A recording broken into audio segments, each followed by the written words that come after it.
ตีวัดอุโบสถนะก็เป็นเรียกว่ามันวัดใกล้ๆกันนี่แหละแล้วก็ได้มีโอกาสได้เฮอศีลได้เฮอพรได้อย่างเนี้ยก็ว่าเรื่องกันเนี่ยทำบุญสลากเนี่ยนะจะว่าแล้วมันก็คือกันเนี่ยคือว่ากันระงับเวรอย่างหนึ่งเรื่องการระงับเวรเวรนี่ก็ด้วยการระงับตีด้วยการที่จะบัดจองเวรนะอย่างเรื่องราวของการติดกินสลากเนี่ยมันก็คือการที่ยุดการทำเวรซึ่งกันต่อเวรนะการทำการหยุดการที่จะมาผูกเวรผูกอาฆาตกันเนี่ยนะมันก็เป็นการหยุดเรื่องราวของมันที่ว่าไอ้เนี่ยเดิมทีมันก็มาจากเนี่ยคือว่าคนเราเนี่ยนะเมื่อเป็นเนี่ยเป็นเจ้าบ้านเป็นเจ้านาเจ้าอย่างเนี้ยนะแล้วก็เนี่ยพ่อแม่ก็อยากจะด้วยความที่รักลูกนะก็อยากจะให้ลูกไปมีครอบมีครัวกันในที่สุดกับมีครอบมีครัวแล้วก็เนี่ยไปมีภรรยาแล้วก็มีภรรยาแล้วก็มีภรรยาแถมเนี่ยอย่างว่าคนเรามันก็เนี่ยมีมันความเพียงความพอเพียงบ่มีนะก็เอามีภรรยาน้อยก็ในที่สุดก็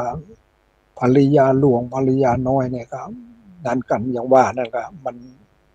ความนั่นกันนะความบ่รู้จักระงับเวรหันภรรยาหรือว่าภรรยาหลวงหันภรรยาน้อยมีเนี่ยจะมีลูกขึ้นมาเนี่ยนะเดิมทีมันบ่มีลูกนะภรรยาหลวงบ่มีลูกอะไรภรรยาน้อยขอเอาภรรยาน้อยเข้ามาเพื่ออยากจะได้ลูกเนื่อวันอยากจะได้ลูกแล้วก็เขาจะได้ลูกขึ้นมาก็หากทางคิดที่บดีที่จะทำลายลูกของเขาทำลายเนี่ยจะทำลายครั้งที่ใดเนี่ยก็อย่างว่านะทำลายไปแล้วครั้งที่หนึ่งครั้งที่สองและครั้งที่สามแล้วก็ในการเนี่ยเมื่อนั้นกับภรรยานั้นเขาก็รู้ว่าทำไมถึงมันต้องคิดทำลายนั้นนะลูกของเราเนี่ยนะมาคิดทำลายลูกของเราอันเนี้ยในที่สุดก็เขาก็นั้นแล้วเขาก็บอกเขาก็รู้แล้วว่ามันบมีความนั้นต่อกันก็มีความสุจริตต่อกันนะมีความทุจริตต่อเป็นความทุจริตในที่สุดเขาก็นั้นแล้วเขาก็มาเฮมาเฮนั้นแล้วมาเฮเขาได้มามีส่วนร่วมแล้วในที่สุดก็เนี่ยกับนั่นกันกับผูกเวรกันนะอันหนึ่งก็ได้ไปเป็นสัตว์นะไปเป็นสัตว์ฝ่ายหนึ่งก็ได้เป็นนั่นนะเป็นสัตว์ต่างคนต่างนั่นนะโดยความผูกเวรกันนะเป็นสัตว์นะก็มีเนี่ยนะผูกพอลูกออกมากับเนี่ยคิดทำลายกันจนถึงว่าภายหลังเนี่ยได้ไปเป็นคล้ายๆไปเป็นนางยักษิณีฝ่ายหนึ่งได้เป็นนางยักษิณีฝ่ายหนึ่งก็ได้ไปเป็นมนุษย์อยู่ที่ คงจะใกล้ๆเมืองสาวัตถีแล้วแหละคงจะไปอยู่ไกลแต่นางเนี่ยเมื่อนางยักษ์นี่มันก็ยังว่านะมันก็น่าอยากจะคิดฆ่าลูกของเขาเหมือนกันนะเขาได้ลูกมาแล้วเขาก็จะนั้นเนี่ยก็เอาไปอาบน้ำไปอาบอย่างไปส่งน้ำไปอย่างเขาหานแล้วเขาเนี่ยพยายามได้วิ่งออกจากสระเนี่ยเอาลูกไปเนี่ยไปเพื่อจะอ่าไปหาที่พึ่งนะคือไปหาพระพุทธเข้าไปที่จะคงจะไปที่พระเชตวันแล้วกลับไปแล้วก็ไปหาที่พึ่งคือเอาไปหาที่พระพุทธเจ้าเนี่ยแล้วก็มีเนี่ยบางคนก็ไปเนี่ยคล้ายๆกับไปกั้นประตูบ่ให้นางยักษ์เนี่ยเข้าไปแต่พระพุทธเจ้านี่เพิ่นก็ยังว่าเนี่ยเพิ่นบอกให้พระอานนท์นี่แหละบอกให้เขาเข้ามาหาได้นะเข้ามาหาดีนั้นได้แล้วก็ซักถามว่าทำไมถึงเราต้องจะมาผูกเวรกันซึ่งกันและกันนี่นะจะมาทำลายลูกของนางนั่นนะในที่สุดก็ว่านี่มาเดียวนี้เมื่อนั้นแล้วก็ต้องตั้งอยู่ในศีลนะบ่นี่นะเบียดเบียนชีวิตซึ่งกันและกันเนี่ยแล้วเนี่ยถ้าหากว่าเราไม่ได้กินเนี่ยเราจะทำอย่างไรล่ะนางยักษ์เนี่ยมาได้กินเนี่ยจะทำอย่างไรล่ะนางที่นั่นกับนั้นอยู่ว่าเราจะช่วยนะเราจะช่วยนะการที่ว่าได้เนี้ยได้อาหารการกินด้วยได้มีชีวิตอยู่ได้เนี่ยในที่สุดเขาก็เชื่อฟังเนี่ยเพราะว่าเชื่อฟังพระพุทธเจ้าเนี่ยแล้วในที่สุดแล้วเขาได้รับบำรุงเนี่ยได้รับบำรุงจากนางนั้นแต่เขาก็บัลืมนะบัลืมกุลเนี่ยแล้วก็เขามีเนี่ยมีวิทยาเนี่ยมีความรู้เรื่องอุตุวิทยาว่าเนี่ยอย่างเนี่ยการทำเนี่ยทำเกษตรทำนั่นต่างๆเนี่ยละถ้าว่าปีนี้นะฟ้าฝนจะดีฟ้าฝนจะตกนะจะทำนาที่ลุ่มบดีจะทำนาที่ดอนดีจะทำเนี่ยพืชพันธุ์ธัญญาหารที่ดอนดี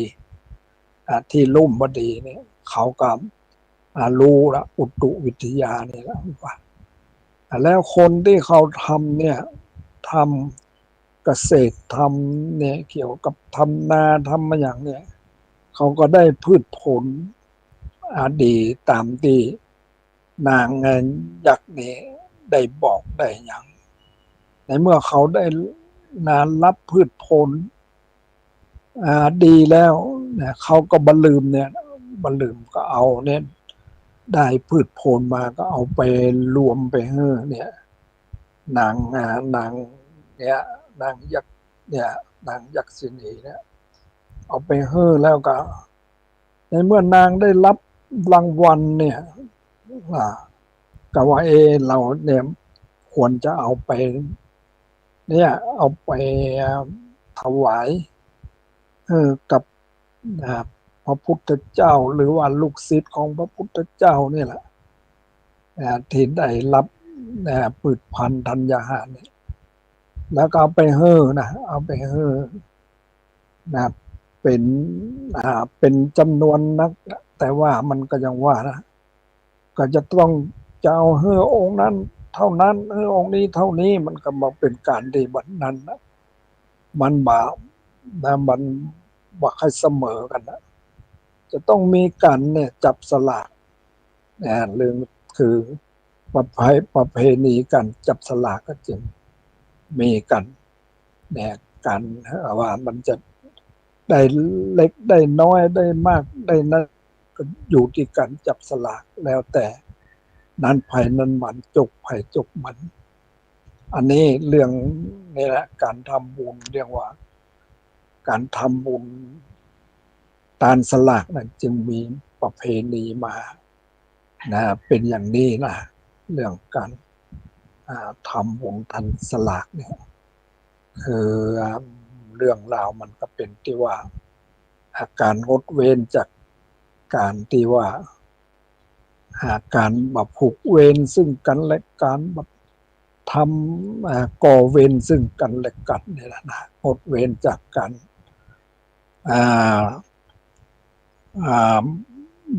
บ่ให้มีเวรต่อกันเนี่ยนะอันนี้เรื่องนี้ก็เป็นเรื่องที่เราจะต้องเอามาศึกษาเรื่องนะก็อยู่ที่การที่เราบ่มีเวรบ่มีบุญบ่มีบาปต่อกันเนี่ยนะก็คือความสุจริตนี่นะอันนี้ยังได้แสดงได้ทำเรื่องการสุจริตศึกษาเนี่ยอันนี้ก็เป็นของที่มหาเถรสมาคมมันมีความตีว่าประสงค์อย่าให้คนไทยเราเนี่ยนะว่ามีการทุจริตมีการประพฤติสุจริตเนี่ยนะอันนี้ก็จะได้เอามาพูดต่อเพื่อมาเสริมในการที่คนเราจะต้องมีการประพฤติสุจริตเนี่ยภูมิต้านทานภายในคือความละอายชั่วเก่งกลัวบาปได้แก่ขาดหิริโอตตัปปะหมายความว่าไม่อายชั่วไม่กลัวบาปพร้อมที่จะทุจริตโสนคดโกงได้ทุกครั้งทุกที่เมื่อมีโอกาสเนี่ยรถยนต์ไม่มีเบรกหรือเบรกไม่ทำงานย่อมจะลื่นถลายไปบนถนนที่ชุ่มไปด้วยน้ำได้ง่ายฉันใดนะจิตใจของบุคคลนะที่ขาดหิริโอตตัปปะก็เช่นเดียวกันย่อมจะลื่นถลายไปบนถนนสายอาชีพที่เต็มไปด้วยเงินทองได้ง่ายฉันนั้นสองภูมิต้านทานภายนอกคือหลักในการดำรงชีวิตได้แก่สัมมาอาชีวะหรือสัมมาชีพการขาดสัมมาอาชีวะเป็นเหตุนำไปสู่การล่วงละเมิดศีลข้อที่สองคืออทินนาทานไม่สันโดษยินดีตามมีตามได้แต่กับยินดีแต่กับยินร้ายในสิ่งที่มียินดีในสิ่งที่ยังไม่ได้การขาดคุณธรรมข้อนี้จะทำให้เกิดการลักขโมยยักยอกช่อโกงไปจนถึง การช่อราดบังหลวงสามภูมิต้านทานทางสังคมคืออุดมการณ์และอุดมคติในที่นี้อุดมการณ์หมายถึงความตั้งใจอันสูงส่งที่จูงใจมนุษย์ให้พยายามบรรลุถึงส่วนอุดมคติหมายถึงจินตนาการที่ถือเอามาที่ถือเป็นมาตรฐานแห่งความแห่งความดีความงามและความ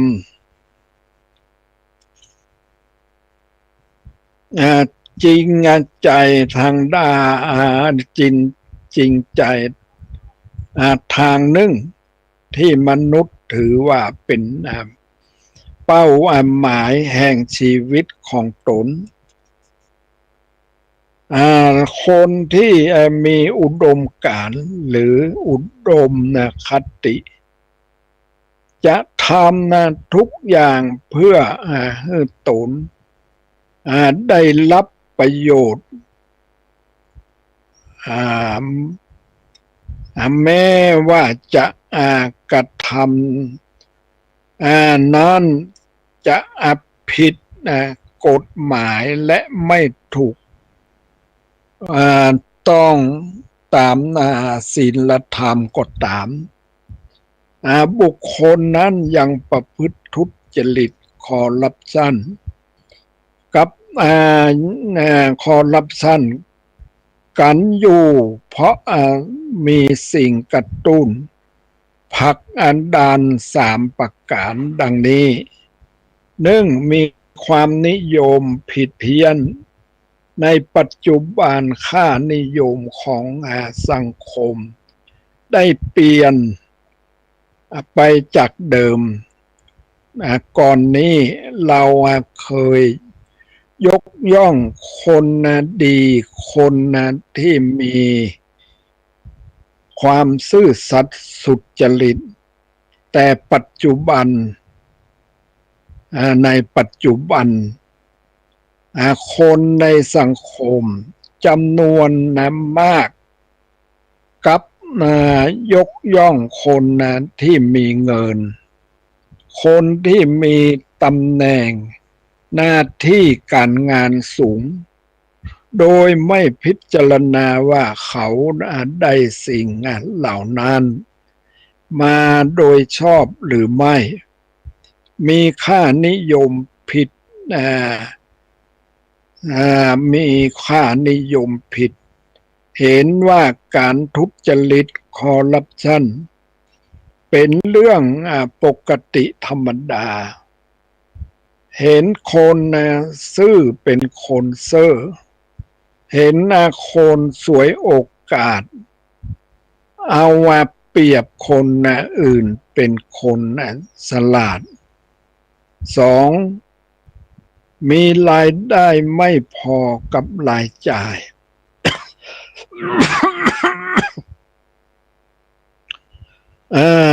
กับดักอีกประการหนึ่งที่ถูกนำมาเป็นข้ออ้างในการทำงานทุจริตคอร์รัปชัน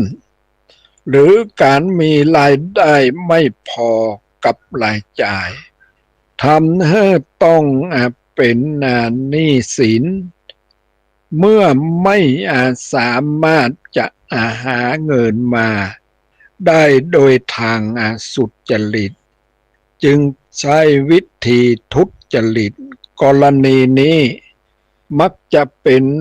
ข้ออ้างของคนในสังคมทุกครั้งที่มีอาการทุจริตช่อราดบังงานหลวงซึ่งการที่ซึ่งการที่รายรับไม่พอกับรายจ่ายนั้น สาเหตุที่แท้จริงไม่ได้อยู่ที่รายได้น้อยแต่อยู่ที่บุคคลนั้นๆไปสร้างรายจ่ายให้เกินไปจากรายได้โดยเหตุอันไม่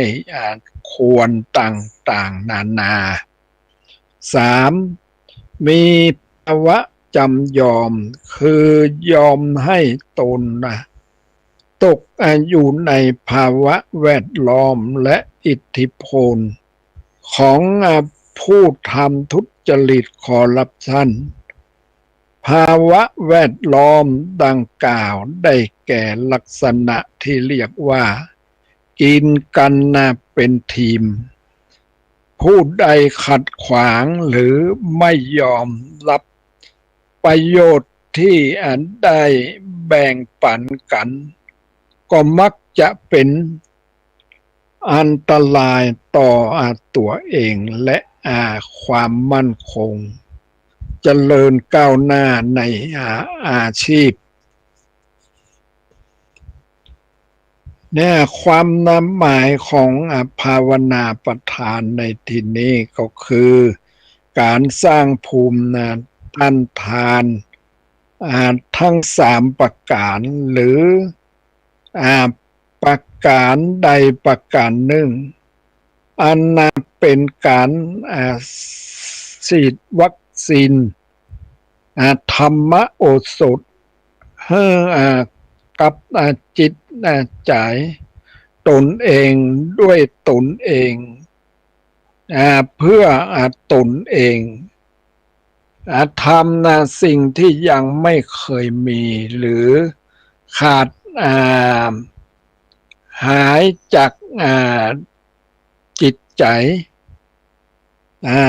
ถ้ามีขึ้นหรือกับฟื้นขึ้นสู่จิตใจกล่าวคือสร้างหิริโอตตัปปะสร้างสัมมาชีพอัน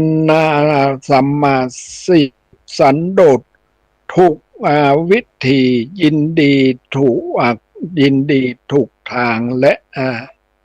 หรือสร้างอุดมการณ์และอุดมคติเป็นเข็มทิศชี้นำการทำงานหากสร้างได้ทั้งสามภูมิหรือเพียงแค่ภูมิหนึ่งก็มีก็ดีก็แห่งข้างภูมิหนึ่ง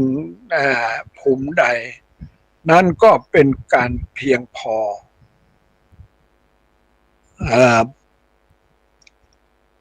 แล้วสำหรับการดำเนินชีวิตไม่ทุจริตคอร์รัปชันผลลัพธ์คือไม่ต้องหวาดกลัวหวาดเกรงต่อความวิบัติครอบครัวแตกสลายถูกเหยียดหยามถูกเหยียบหยามถูกจองจำลงโทษยึดทรัพย์ดังที่ปรากฏในสังคมไทยตลอดมาในการสร้างสังคมเพื่อให้มีภูมิป้องกันไม่ให้คนตกไปในหลุมพรางกับดักการทุจริตคอร์รัปชันได้ง่ายสำนักงานปปชมีการสร้างหลักสูตรด้าน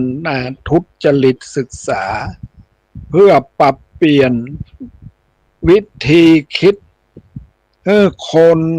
ไทยมีจิตพอเพียงด้านทุจริตด้วยโมเดลสตรองโดยการน้อมนำหลักธรรมภาวนาประทานไปปฏิบัติสร้างโสมความดีงาม เป็น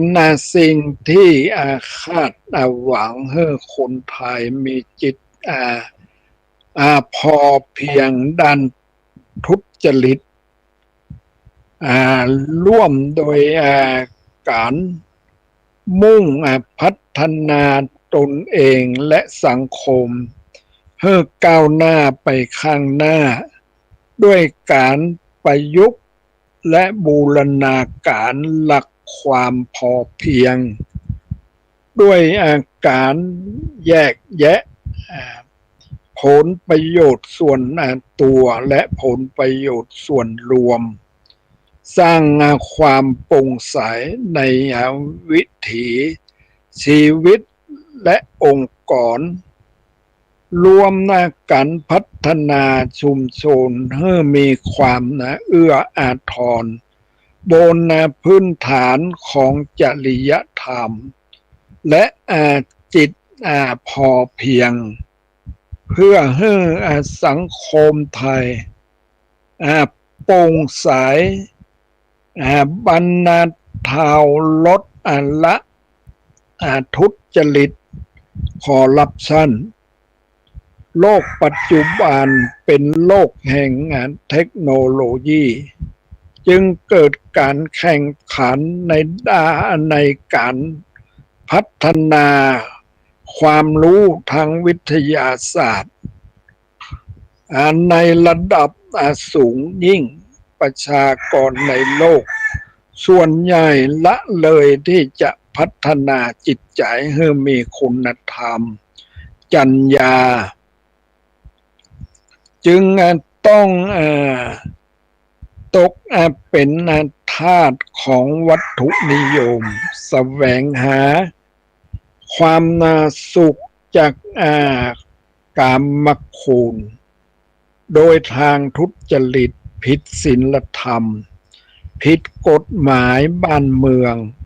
เพราะขาดปัญญาที่จะรู้ความจริงอย่างท่องแท้แน่ใจว่าอะไรทำแล้วเกิดความสุขแท้อะไรทำแล้วเกิดความทุกข์เกิดความสุขเทียม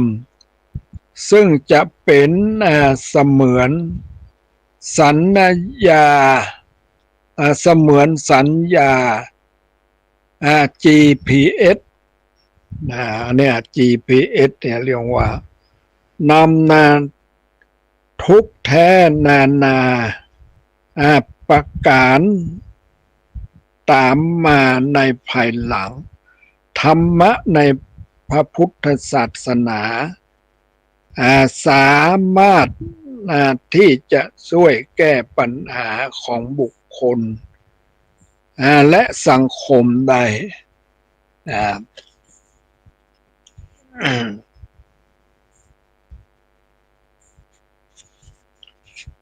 การ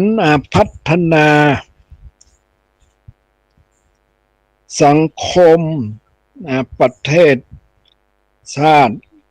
จึงต้องเริ่มที่ตัวบุคคลแต่ละบุคคลเพราะคนหลายคนรวมกันเรียกว่าสังคมเมื่อต่างคนต่างมีการพัฒนาตนเองให้มีความสงบสุขคือมีธรรมะหรือปัญญานำทางชีวิตแล้วบุคคลนั้นย่อมจะไม่เบียดเบียนตนเองและผู้อื่นหาก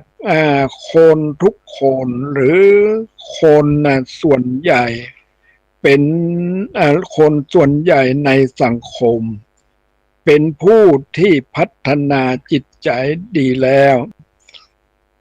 สังคมจะสงบสุขเพราะแก้ปัญหาที่ต้นเหตุแห่งความทุกข์ได้อย่างถูกต้อง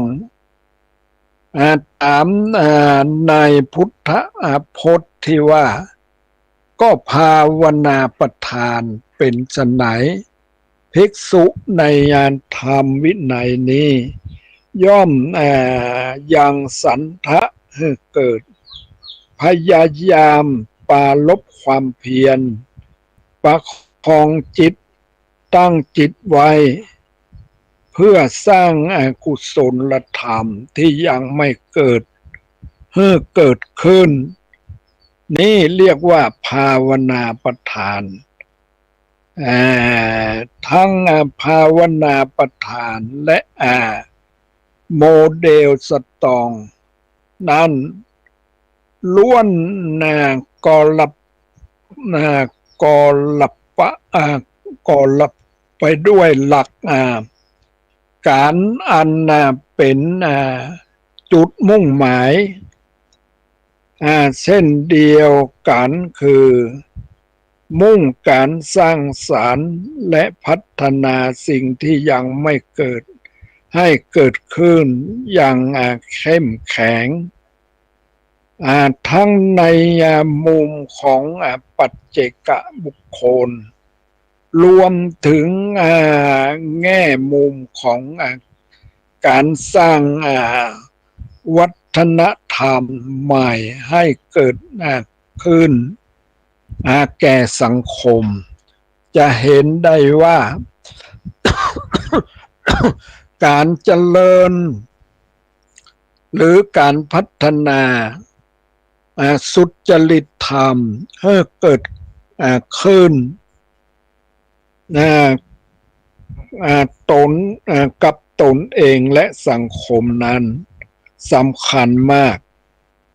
ดังพระราชดำรัสพระบาทสมเด็จพระบรมชนกพระบรมชนกาธิเบศรมหาภูมิพลอดุลยเดชมหาราชบรมนาถบพิตรรัชกาลที่ 9พระราชทานไว้ณศาลาดุสิดาลัยสวนดุสิตพระราชวังดุสิตวันพุธที่18พฤศจิกายนพุทธศักราช2530ความตอนหนึ่งว่าความซื่อสัตย์สุจริตเป็นพื้นฐานของความดีทุกอย่างจึงต้องฝึกฝนอบรมเกิดในตัวเองเพื่อจะได้เป็นคนดีมีประโยชน์และมีชีวิตที่สะอาดที่เจริญมั่นคงพระราชดำรัสนี้แสดงความเป็นอนายะมันนายะปัจจัยคือเป็นปัจจัยของกันและกันในสองประเด็นใหญ่ๆคือ1ความซื่อสัตย์สุจริตเป็นพื้นฐานของความดีทุกอย่างและ2ชีวิตที่สะอาดเมื่อพิจารณาถึงความเสื่อมโยงแล้วจะพบว่าความซื่อสัตย์สุจริตนอกจากจะเป็นพื้นฐานของความดีทุกอย่างแล้วยังส่งผลต่อเนื่องให้ชีวิตมนุษย์มีความสะอาดด้วยซึ่งความสะอาดนั้นมีค่าเท่ากับความซื่อสัตย์สุจริตสรุปได้ว่าบุคคลใดก็ตามดำเนินชีวิตด้วยความซื่อสัตย์สุจริตชีวิตของบุคคลนั้นย่อมนับว่าเป็นชีวิต ที่สะอาดและเจริญมั่นคงสุจริตธรรมเป็นธรรมที่มุ่งให้เกิดขึ้นแก่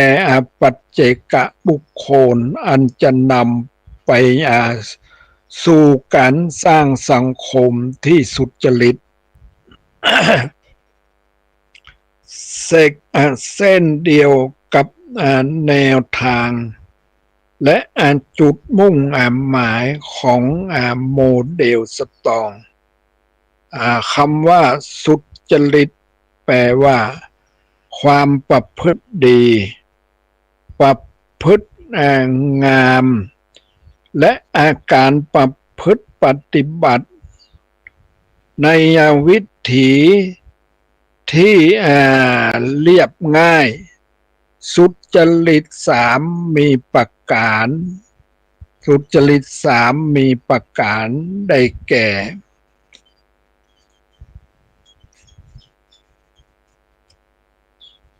หนึ่ง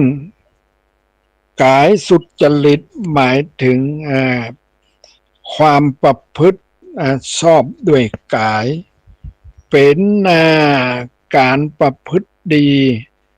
และงดงามทางกายเช่นไม่ฆ่าสัตว์ไม่คดโกงยักยอกหรือขโมยสิ่งของที่เจ้าของมิได้อนุญาตเว้นจากการประพฤติผิดในเรื่องกรรมคุณสองวจีทุจริตวจีสุจริตหมายถึงความประพฤติชอบด้วยวาจาเป็นวาจาประพฤติดีและงดงามทางวาจาโดยการงดเว้นจากการพูดเท็จพูดส่อเสียดพูดคำหยาบและพูดเพ้อเจ้อไร้สาระสามมโนสุจริตหมายถึงความประพฤติชอบด้วยใจเป็นการประพฤติดีและงดงามทางจิตใจโดยการไม่เพ่งเลงที่จะแสวงหาช่องทางเพื่อจะให้ได้ทรัพย์สมบัติของคนอื่นไม่ผูกพยาบาทจองเวรคนอื่นมีความคิดในทางที่ถูกต้องเหมาะสมมีปัญญาสัมมาทิฏฐิคิดพิจารณาเห็นสิ่งต่างๆได้ตามความเป็นจริงดังนั้นควรเจริญสุจริตธรรมเพื่อเกิดขึ้นและเกิดขึ้นแก่ตนเองเพิ่มมากที่สุดในวันนี้ขอเสนอในเรื่องสตรองโมเดลอาตมาภาพได้กล่าวถึงการนำสุจริตธรรมมาเป็นเครื่องมือในการถอดกับดักเพื่อทำลายกับดักที่จะล่อลวงในท่อลวงให้คนทุจริตหากเราไม่ร่วมมือกันถอดกับดักเสียแต่เนิ่นในอนาคตผู้คนจะติดกับดักง่ายได้และมากยิ่งขึ้นความท้าทายเหล่านี้ไม่ใช่ความท้าทายที่มีต่อคณะกรรมการปปช และสำนักงานปปชเท่านั้นแต่เป็นความท้าทายที่มีต่อระบบราชการทั้งมวลต่อการต่อภาคธุรกิจเอกชนและต่อประชาชนคนไทยทั้งประเทศเราจึงจะเป็นที่จะประเทศเราจึงจำเป็นที่จะต้องแลกเปลี่ยนเรียนรู้เพื่อร่วมการถอดกับดักทำลายกับดักคอร์รัปชันให้หมดสิ้นหรือลดน้อยไปจากสังคมไทยให้ได้ในวันหนึ่ง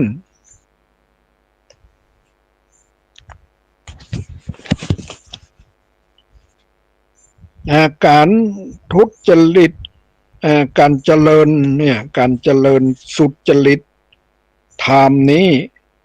ในโมเดลจิตพอเพียงด้านทุจริตหรือสตองจิตพอเพียงด้านทุจริตซึ่งเป็นสาระสำคัญในหลักสูตรด้านทุจริตศึกษาพ.ศ. 2561ก็เพื่อสร้าง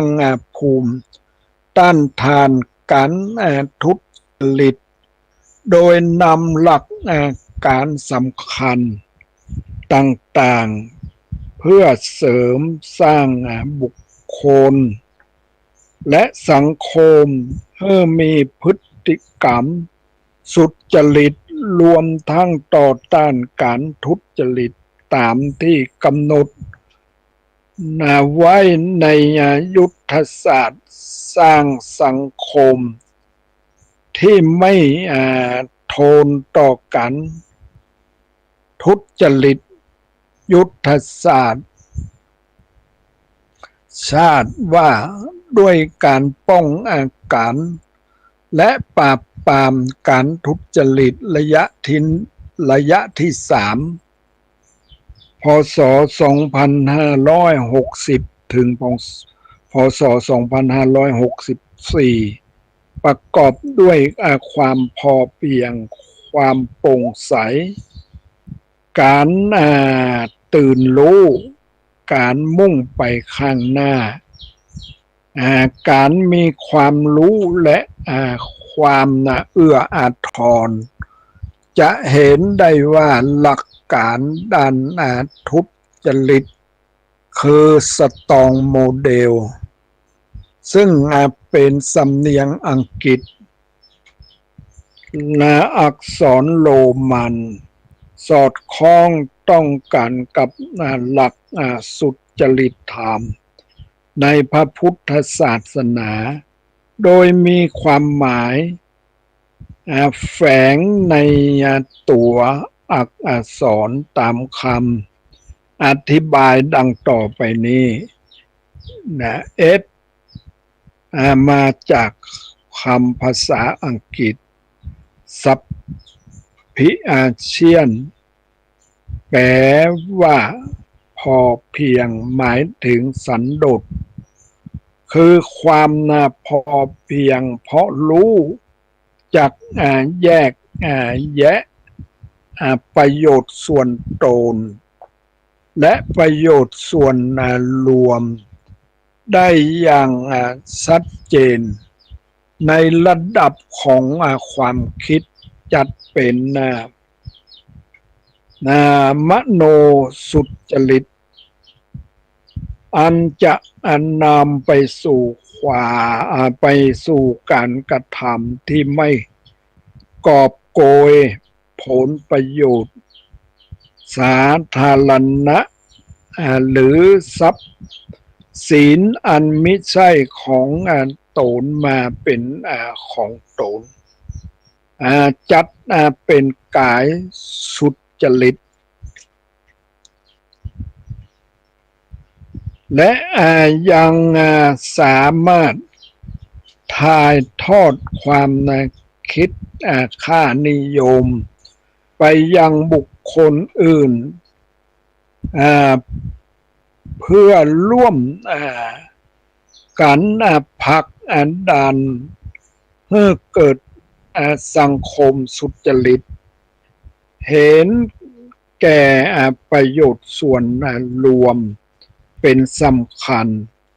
ซึ่งจัดเป็นวจีสุจริตที่มาจากภาษาอังกฤษทานสเพสเพเลนแปลว่าโปร่งใสหมายวัฏสุขได้แก่สุขจากการงานที่สุจริตคือความโปร่งใสสร้างให้เกิดค่านิยมของความโปร่งใสอันนั้นเริ่มมาจากความคิดความองอาจกล้าหาญที่พร้อมจะเปิดเผยเรียกว่ามโนสุจริตก่อให้เกิดความ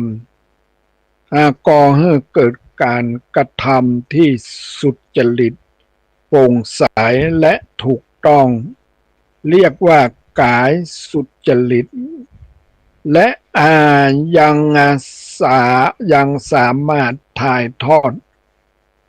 เพื่อสร้างสรรค์ให้เกิดวัฒนธรรม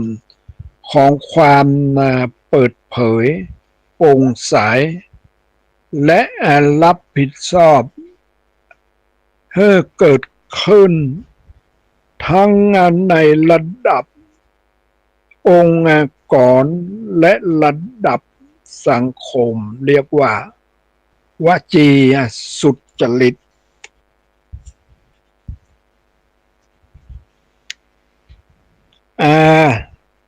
มาจากภาษาอังกฤษเรียนไลนะเรียนไลนะเรียนไลแปลว่าตื่นรู้หมายถึงสัมมาทิฏฐิคือการตื่นรู้สร้างให้เกิดความตื่นรู้ต่อปัญหาการทุจริตเรียกว่ามโนสุจริตอันจะนำไปสู่ความพร้อมที่จะลงมือแก้ไขปัญหาการทุจริตเรียกว่ากายสุจริตและร่วมกันสร้างให้สังคมทุกภาคส่วนตื่นรู้และร่วมการแก้ไขปัญหาการทุจริตให้สำเร็จได้จริงเรียกว่าวจีสุจริตโอมาจากภาษาอังกฤษแปลว่ามุ่งไปข้างหน้าหมายถึงจักขุมาคือมุ่งไปข้างหน้ามองการไกลก่อให้เกิดการขับเคลื่อนสังคมไปสู่ความเจริญอันมีจุดเริ่มต้นจากการมีวิสัยทัศน์และความเชื่อมั่นว่าสังคมสามารถเปลี่ยนไปสู่ความเจริญได้และเราทุกคนล้วนมีหน้าที่ ต้องรับผิดชอบต่อสาธารณะเรียกว่ามโนสุจริตเมื่อรู้แล้วก็พร้อมลงมือเปลี่ยนแปลงแก้ไขสร้างสิ่งที่ยังไม่เกิดให้เกิดขึ้นเรียกว่ากายสุจริตและยังสามารถเป็นแบบอย่างให้บุคคลอื่นโน้มน้าวสังคมซื่อและมุ่งไปข้างหน้าโดยสามัคคีกันเรียกว่าวจีสุจริตเอ็นมาจากภาษาอังกฤษโมเอ็นมาจากknowledge knowledge นะแปลว่าความรู้นะหมายถึงวิทุโลคือความคือการมีความรู้ความชำนาญกล่าวให้เกิดค่านิยมความรู้ความใฝ่รู้แสวงหาข้อมูลข้อเท็จจริงเป็นฐานในการประกอบกิจการงานต่างๆเรียกว่ามโนสุจริตและแสวงหาความรู้ทั้งสิ่งที่ล่วงมาแล้วสิ่งที่เกิดขึ้นณปัจจุบันและคาดการณ์คาดการณ์หนทางที่อาจจะเกิดขึ้นในอนาคตอย่างเท่าทันเรียกว่ากายสุจริตและยังร่วมถ่ายทอดสังคมเป็นสังคมที่ไม่รู้สังคมที่ใฝ่รู้แสวงหาความรู้อยู่เสมอให้เท่าทันต่อสถานการณ์การทุจริตเรียกว่าวจีสุจริตจีมาจากภาษาอังกฤษ generosity generosity แปลว่าเอื้ออาทรหมายถึงนิสยสัมปันโนคือมีคนพึ่งด้วยความเอื้ออาทรสร้างสังคมเกิดความเอื้ออาทรพึ่งพาอาศัยกันและกันมีเมตตาต่อการภายใต้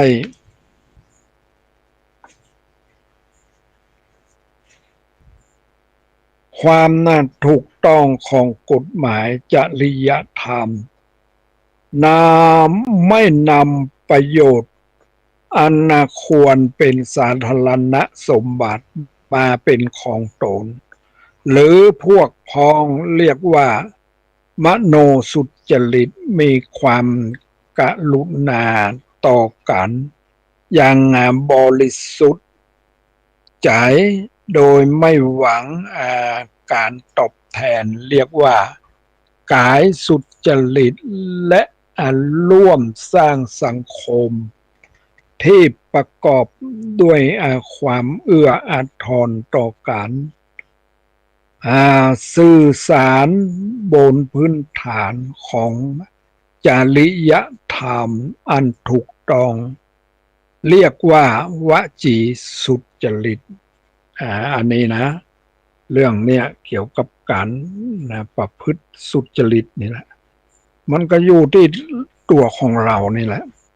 ถ้าเราฝึกมันแล้วเรื่องการทำให้ถูกต้องสุจริตมันก็ เป็นอันดีงามทั้งหมดแล้วทางเนี่ยแม้มาหลักธรรมก็ตึงมีอยู่แล้วเนี่ยเรื่อง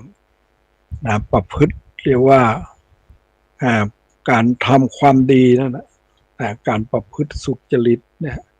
ทางด้านกายทางด้านวาจาและทางด้านจิตใจถ้าเราการประพฤติบัดดีนะก็เป็นการประพฤติทุจริตทางด้านกายทางด้านวาจาและทางด้านจิตใจของเราเนี่ยอันนี้มันจะต้องอาศัยเนี่ยการฝึกฝนการอบรมเราได้เรียนได้ศึกษาในทาง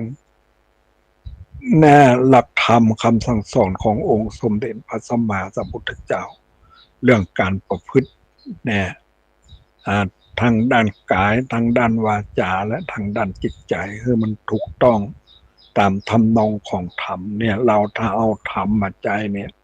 ที่เราไปประพฤติทุจริตนี่ก็เราเป็นผู้ที่ฝ่าฝืน